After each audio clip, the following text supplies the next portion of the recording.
লম্বায় 6 ফুটেরও বেশি, চড়তেও তদুপযুক্ত, শক্ত সমর্থ বলিষ্ঠ চেহারা।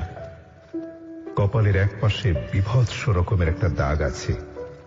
মাথায় ঝাঁকড়া চুল, চুলগুলি কপালের উপর লুটিয়ে থাকে সব সময়।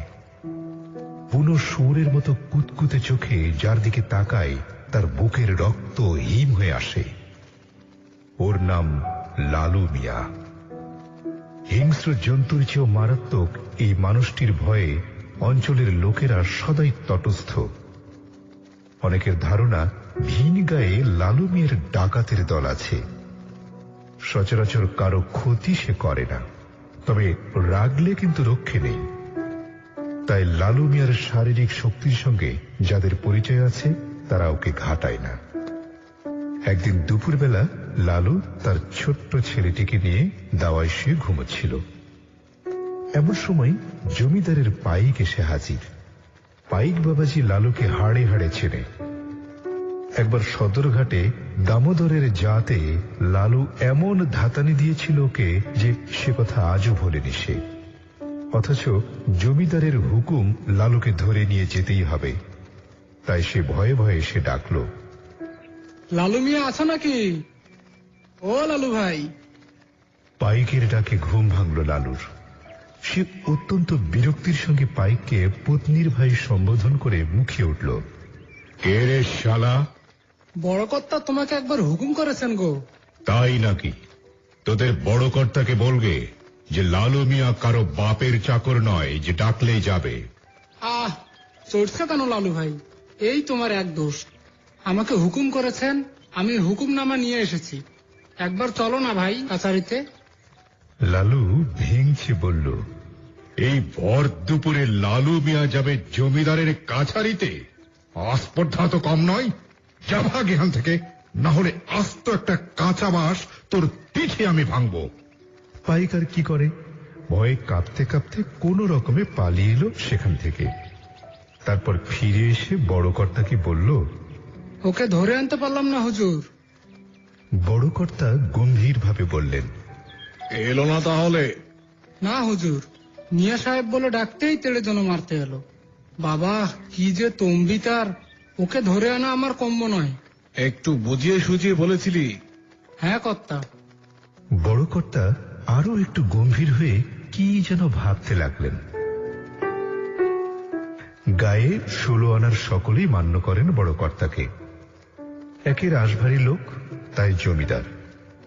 প্রজাদের উপর খুব যে একটা অত্যাচার করেন তা নয়, তবে কোনো মতে কারো উদ্ধত সহ্য করেন না। রেগে গেলেই তার জমিদারি রক্ত টকবগে ফোটে। কড়া মেজাজে কাজ করে যান। লালুর বেয়াদবি অনেক সহ্য করেছেন তিনি, আর নয়। এদিকে লালুরও জেদ, জমিদারি হোক বা রাজা মহারাজাই হোক, একদম উপরওয়ালা ছাড়া আর কাউকে মানবে না সে। লালু বলে, তোদের বড় কর্তা তোদের কাছেই থাক, ওকে আবার মানব কি রে? তোরা বেটারা যেমন চাষা, তেল মাখানো তোদের স্বভাব।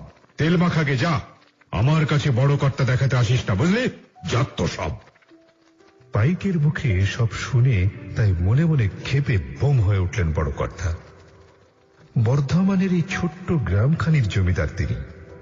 প্রতিটি প্রজা তাকে মান্য করে, একমাত্র লালু ছাড়া। লালু মিয়া সামান্য এক প্রজা, তার এই মাত্রা ছাড়া উদ্ধত্তে কার না রাগ হবে?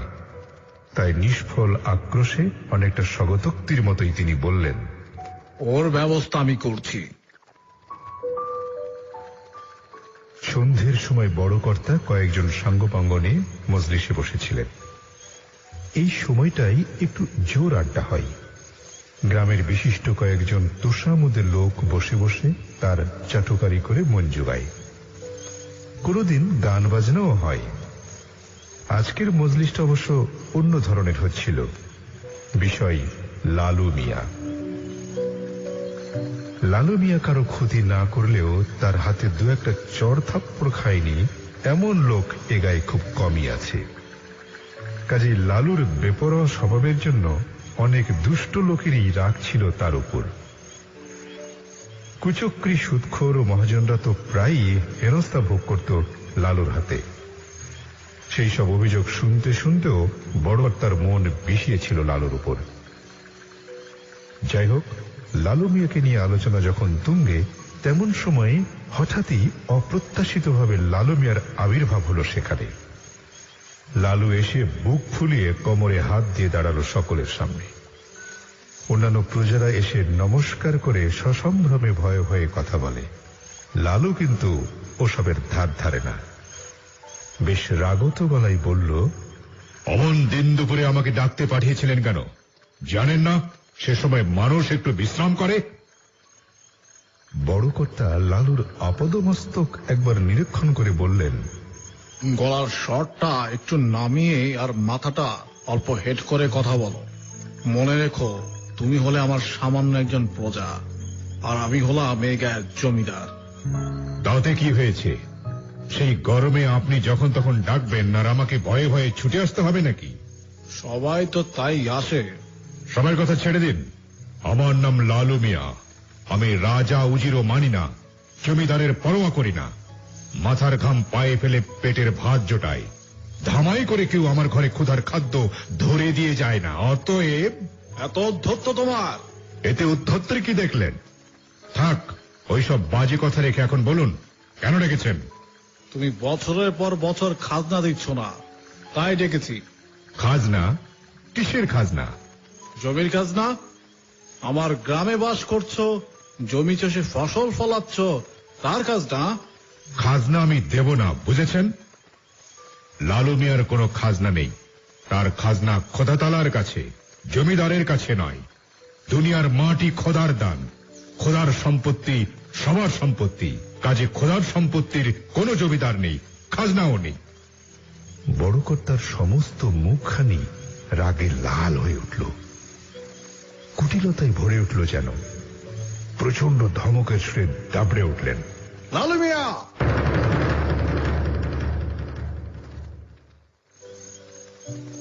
লালু হেসে বলল, ওতে কোনো লাভ হবে না কর্তামশাই।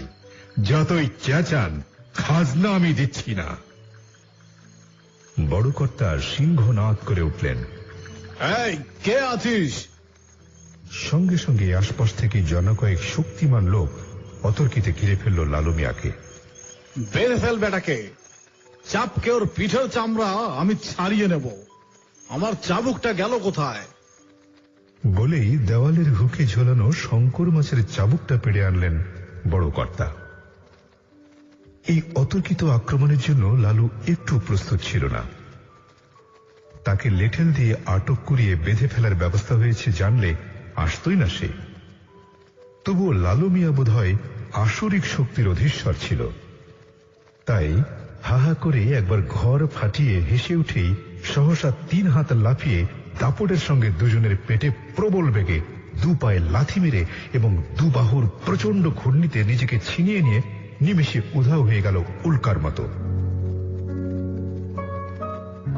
ঘটনাটা যে কি ঘটল তা টের পেতে বেশ কিছুক্ষণ সময় লাগলো। লাথি খাওয়া লোক দুটি 2 হাতে পেট ধরে গড়াগড়ি খাচ্ছে মেঝেতে। সকলে মিলে ধরাধরি করে তাদের শুশ্রূষার জন্য নিয়ে গেল। চাবুকটা ছুঁড়ে ফেলে দিয়ে বড় কর্তা গুম হয়ে দাঁড়িয়ে রইলেন কিছুক্ষণ। তারপর সাপের চোখের মতো ক্রুদ্ধ ও তীক্ষ্ণ চোখে লালুর চলে যাওয়া পথের দিকে তাকিয়ে ডাকলেন, নায়েব মশাই!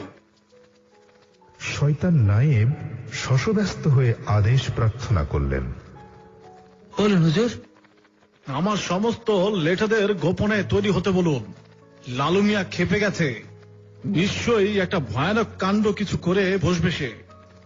যেমন করেই হোক একটা বিহিত করতেই হবে। কি বিহিত করবেন? বড় কর্তা নায়েব মশাইয়ের কানে ফিস ফিস করে কি যেন বললেন। শুনে নায়েব মশাইয়ের হিংস্র মুখ কুটিল আনন্দে ভরে উঠল। গভীর রাত, কৃষ্ণপক্ষের ত্রয়োদশী, চারদিক আবিল অন্ধকারে ঢাকা। বড় কর্তা লেঠেলদের নিয়ে সেই ঘন অন্ধকারেই পা টিপে টিপে এসে উপস্থিত হলেন লালু মিয়ার বাসায়। লাঠি, সড়কি, ভুজালি, তীর, রকম অস্ত্রই সঙ্গে ছিল ওদের। গরমের দিন, লালু নিশ্চয়ই দাওয়াতেই শুয়ে থাকবে। কাজেই এক কোপে ওর মাথাটা ধড় থেকে বিচ্ছিন্ন করে দিতে একটুও সময় লাগবে না। কিন্তু কোথায় লালু? শূন্য দাওয়ায় একটা কুকুর শুয়েছিল, ওদের দেখেই পালালো। নায়েব মশাই তবুও দাওয়ায় উঠে ঘরের ভেতর উঁকি মারতেই দেখলেন লালু মিয়া তার বউ ও ছেলেকে নিয়ে পরম নিশ্চিন্তে ঘরের ভেতর শুয়ে আছে। ঘরের কোণে টিম টিম করে একটি রেড়ির তেলের পিদিম জ্বলছে। মাথার কাছে একটি দা রাখা আছে। সম্ভবত আকস্মিক কোনো বিপদের ভয়েই লালুর সাবধানতা। নায়েবের ইশারায় বড় কর্তা উঠে এলেন দাওয়ায়। জানলার ফাঁক দিয়ে একবার ঘুমন্ত লালুকে দেখলেন, তারপর চাপা গলায় লেঠেলদের আদেশ দিলেন বাড়িটা চারদিক থেকে ঘিরে ফেলতে।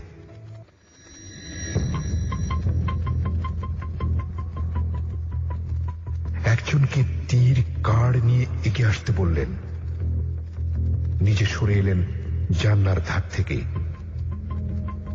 বড় কর্তার আদেশে তীর কাড় নিয়ে এগিয়ে এলো একজন। এসে একবার বেশ ভালো করে দেখে নিল তার লক্ষ্যবস্তুকে। তারপর দরজায় শিকল তুলে দিয়ে অব্যর্থ লক্ষ্য ভেদে তীর নিক্ষেপ করল লালুর বুকে।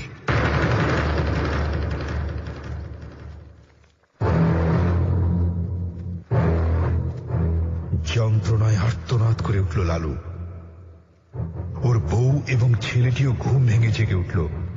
তাদের কাতর কান্নায় সাড়া দিতে এগিয়ে এলো না কেউই। এতেও ক্ষান্ত হল না জমিদারের লোকটা। বড় কর্তার নির্দেশে ফিরে আসবার সময় শুধু একটি দেশালয় কাঠি ধরিয়ে দিয়ে এলো লালু মিয়ার ঘরের চালায়। রাতের অন্ধকারে লালু ও তার বউ ছেলের একই সঙ্গে হয়ে গেল।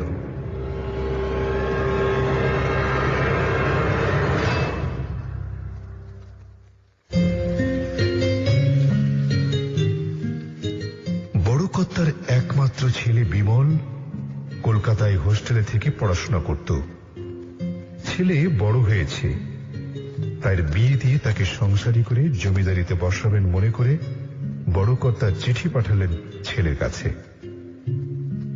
চিঠিতে এও লিখে দিলেন, সামনের মাসে অমুক তারিখে বাবা জীবনের বিয়ে ঠিক হয়েছে, অতএব কোন রকমই যেন গ্রামে আসতে বিলম্ব না হয়।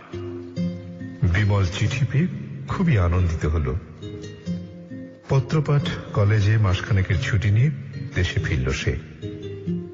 তবে আসবার আগে নির্দিষ্ট দিনক্ষণের কথা কিছু না জানিয়ে আসায় বড় কর্তা ছেলের জন্য গাড়ি ঘোড়া পাঠাবার কোনো ব্যবস্থাই করেননি। রাত খুব বেশি নয়, শেয়ারা বাজারে এসে মাঠে মাঠে মাইল তিনেক যেতে পারলেই গ্রামে পৌঁছানো যাবে। পথে চোর ডাকাতের ভয় আছে, কেননা যে সময়কার কথা বলছি তখন এতদ অঞ্চলে দুর্ধর্ষ সব ডাকাতরা বাস করত। এইসব ডাকাতদের মোকাবেলা করতে কাল ঘাম ছুটে যেত ইংরেজ সরকারের। বিমল তাই সতর্ক হয়ে গ্রাম অভিমুখে রওনা হল।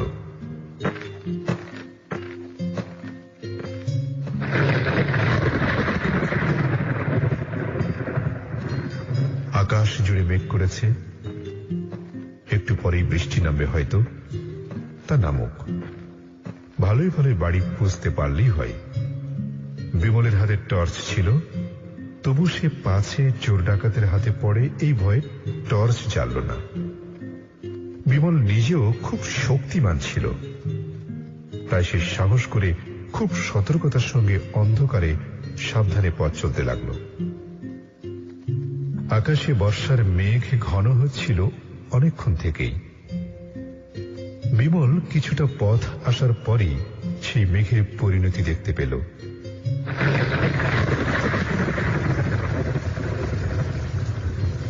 সে কি প্রচন্ড বৃষ্টি, সঙ্গে ঝড়, প্রবল বর্ষণে দুর্যোগ যেন ঘনতর হয়ে উঠল। একটি গাছতলায় দাঁড়িয়ে একা বিমল বৃষ্টিতে ভিজে কাঁপতে লাগলো ঠক ঠক করে। এই ঝড় বৃষ্টিতে বিমলের এমনি অসুবিধা হলেও অনেকটা নির্ভয় হলো এই ভেবে যে এই দুর্যোগে আর যাই হোক চোর ডাকাতের হাতে পড়তে হবে না, কারণ তারাও এবার আশ্রয় খুঁজবে। বৃষ্টির দাপট একটু কমলে আবার চলা শুরু করলো বিমল। একটা মাঠ পার হয়ে আর এক মাঠে এসে পড়ল সে। এমন সময় সে দেখতে পেল হঠাৎ কোথা থেকে যেন একটা অতিকায়ী চেহারার তেজি ষাঁড় রণংদেহী মূর্তিতে পথরোধ করে দাঁড়ালো। সামনে দুপায়ের খুরের সাহায্যে কাদামাটি আশ্রাতে আশ্রাতে ঘন ঘন শিং নাড়া দিতে লাগলো। বিমল দেখল মহাবিপদ। ষাঁড়টা এমন ভাবে পথ আটকেছে যে পাশ কাটাবার উপায় পর্যন্ত নেই। কিন্তু এ কি ভয়ানক কাণ্ড! ষাঁড়টা যে ক্রমশ বড় হচ্ছে, বড় হতে হতে ষাঁড়টা ক্রমশ পর্বতাকার ধারণ করল। ও বাবা!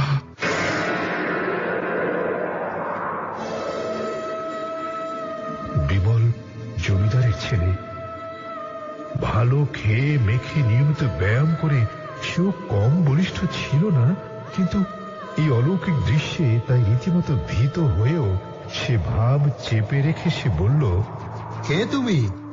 কেন এমন জাদু দেখাচ্ছ? ষাঁড়টা তার কুকোধ ঝাঁকিয়ে হোক করে একটা শব্দ করল। বিমল বলল, তুমি তো ষাঁড় নও, তুমি কোন অলৌকিক শক্তির ধারক। বলো তুমি কে? ষাঁড়টি এবার পর্বতাকার ছেড়ে আস্তে আস্তে ছোট হতে লাগলো। তারপর হঠাৎ মাঠময় প্রচন্ড দাপাদাপি করে আবার ওর সামনে এসে দাঁড়ালো। প্রবল বর্ষণ থেমে গেলেও টিপটিপ করে তখনও বৃষ্টি পড়ছে, বিদ্যুৎ চমকাচ্ছে মাঝে মাঝে। সেই আলোয় বিমল দেখতে পেল বৃষ্টির জল ষাঁড়ের গায়ে লাগছে না। ষাঁড়টা একবার থমকে দাঁড়ালো, তারপর আবার বড় হতে লাগলো একটু একটু করে। বিমল বলল, কেন তুমি আমাকে পথ চলতে দিচ্ছ না? প্রত্যুত্তরে বিশাল ষাঁড় ঘন ঘন শিং নাড়ল। বিমল আবার বলল, আমি তো তোমার কোনো ক্ষতি করিনি, তবে কেন তুমি এইভাবে পথ রোধ করছো আমার? ষাঁড় মানুষের গলায় বলল, তুই না করলেও তোর বাবা করেছে। আমার বাবা কি ক্ষতি করেছে তোমার? তুমি কে? একটি প্রচন্ড অট্টহাসির সঙ্গে উত্তর এলো,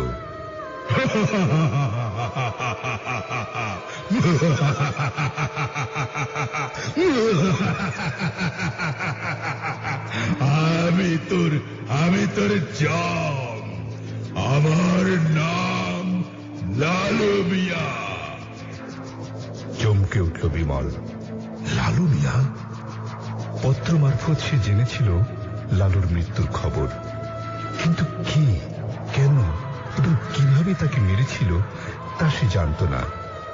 তাই বলল, তোমার মৃত্যু সংবাদ আমি পেয়েছি, তবে তোমার ব্যাপারে কিছুমাত্র আমি জানি না। আমি সম্পূর্ণ নির্দোষ, অতএব আমাকে ভয় না দেখিয়ে পথ ছাড়ো।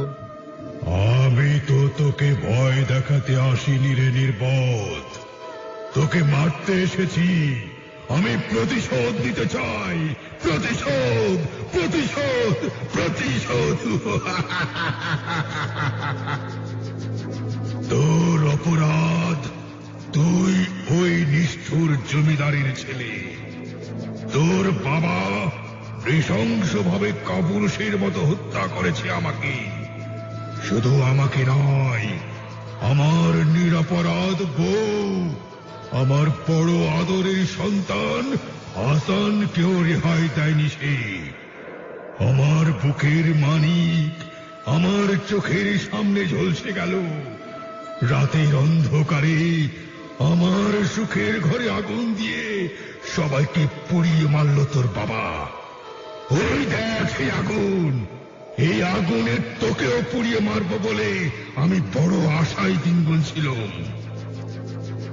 বিমলের চোখের সামনে হঠাৎ মাঠের মাঝখানে এক জায়গায় দাউ দাউ করে আগুন জ্বলে উঠল।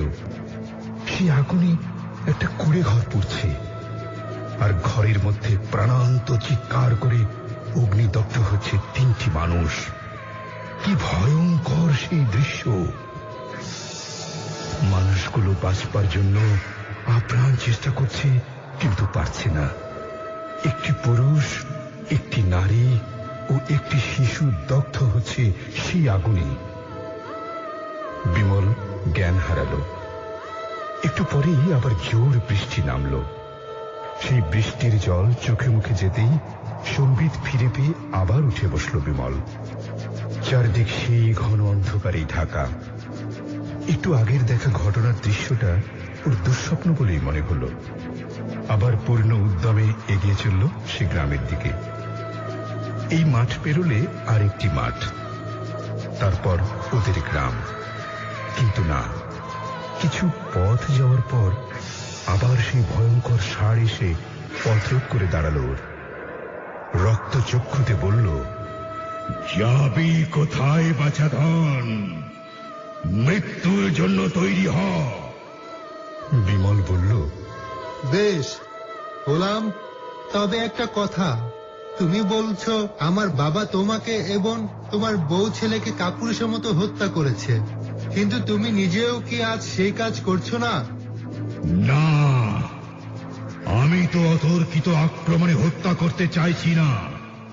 তোকে জানিয়েই এই কাজ করছি। মানলাম, কিন্তু সত্যি যদি তুমি নিজেকে কাপুরুষ প্রমাণ করতে না চাও, তাহলে অমন সাংঘাতিক রূপ ধারণ না করে সমমূর্তিতে দেখা দিয়ে আমার মোকাবিলা করো। তাতে লাভ? আমি অসুরের শক্তি নিয়ে জন্মগ্রহণ করেছিলাম, এখন প্রেত জনি প্রাপ্ত হয়ে আরো অনেক বেশি ক্ষমতার অধিকারী হয়েছি। ওসব বাজে কথা রেখে তুমি তোমার আসল রূপ ধরো। বলার সঙ্গে সঙ্গেই যেন ভোজবাজি হয়ে গেল। লালু মিয়া পূর্বরূপ ধারণ করে আবির্ভূত হল বিমলের সামনে। মানুষের কলেবরে, অর্থাৎ আগে যেমন দেখতে ছিল ঠিক তেমনই চেহারায় দেখা গেল তাকে। এরপর শুরু হলো ভূতে মানুষের তুমুল লড়াই। সারা রাত ধরে দুজনে ভীষণ লড়াই করতে লাগলো। সে এক রোমাঞ্চকর দৃশ্য। এইভাবেই ভোর হয়ে এলো। আকাশে শুকতারা উজ্জ্বল হয়ে উঠল ক্রমশ। এই অশরীরী অলৌকিক শক্তির সঙ্গে লড়াই করে বিমল ক্লান্ত হয়ে পড়ল। বেশিক্ষণ বুঝতে পারল না সে। অবসন্ন দেহে মাটিতে পড়ে গেল। লালু মিয়া ভয়ঙ্কর রূপ ধরে দুহাতে তুলে নিল তাকে। বিমল কাতর গলায় বলল, না না, আমাকে মেরো না, আমাকে ক্ষমা করো লালু ভাই।